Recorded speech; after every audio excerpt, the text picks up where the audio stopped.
আঙুল চোষার ফ্যাসাদ, কবি ভবানী প্রসাদ মজুমদার।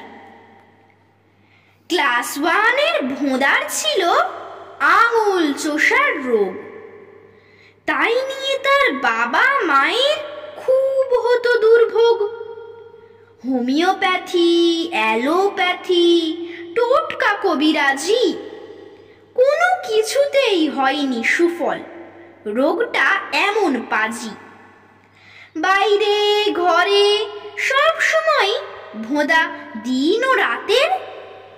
চুষত আঙুল কখনো ডান কখনো বাঁ হাতের।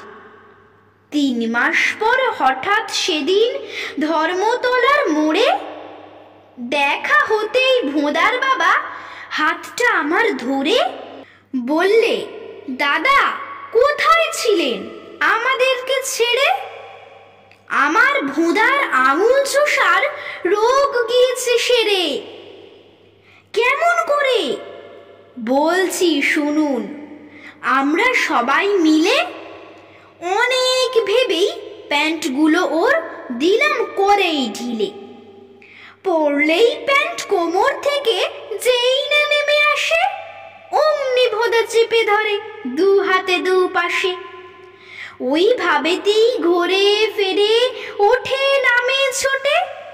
ফলে আঙুল চোষার সুযোগ পায় না সে আর মোটে।